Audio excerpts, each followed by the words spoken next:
Soxtalar bosib ketdi. Botox hamma joyi. Erim ham shunaqasi bilan o'ynashyapti jirkanch. Ko'ra olmaysiz opa. Lekin taoling ikkilar birlarni sindirib tashlayapti-yu, o'zi ham. Yaqinda Ranopam saloniga bordim.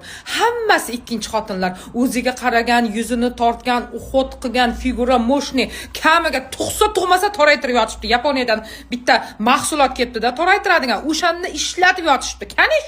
Kanishna. Bundan qaraysizlar, ayol kishi suqlanib qaraydi-da, ularga. Erkaklarni endi tasavvur qilyapman. Ko'ra olmaysizlar, botox, jirkanch, tabiiymiz biz, tabiiy basharaga ajin tushib, burishib, o'ladi birlar. Uyda o'tirib, birini, erimni birini ikki qilaman deydi. Bu yoqda o'ynash jonivorlar o'ziga qaragan, uyda olgan, mashinani mingan. Jon dugonalar, opalar, ko'zlarni ochaylik, 1-2 demaylik, yerda qo'yaylik, o'zimizni sevaylik, boraylik, toraytiraylik, yuzlarda tortaylik, botoxlarda uraylik. Zora yoshligingizni ta'minlab beradi. Ikkilarni yenginglar birlar, hayot og'ir.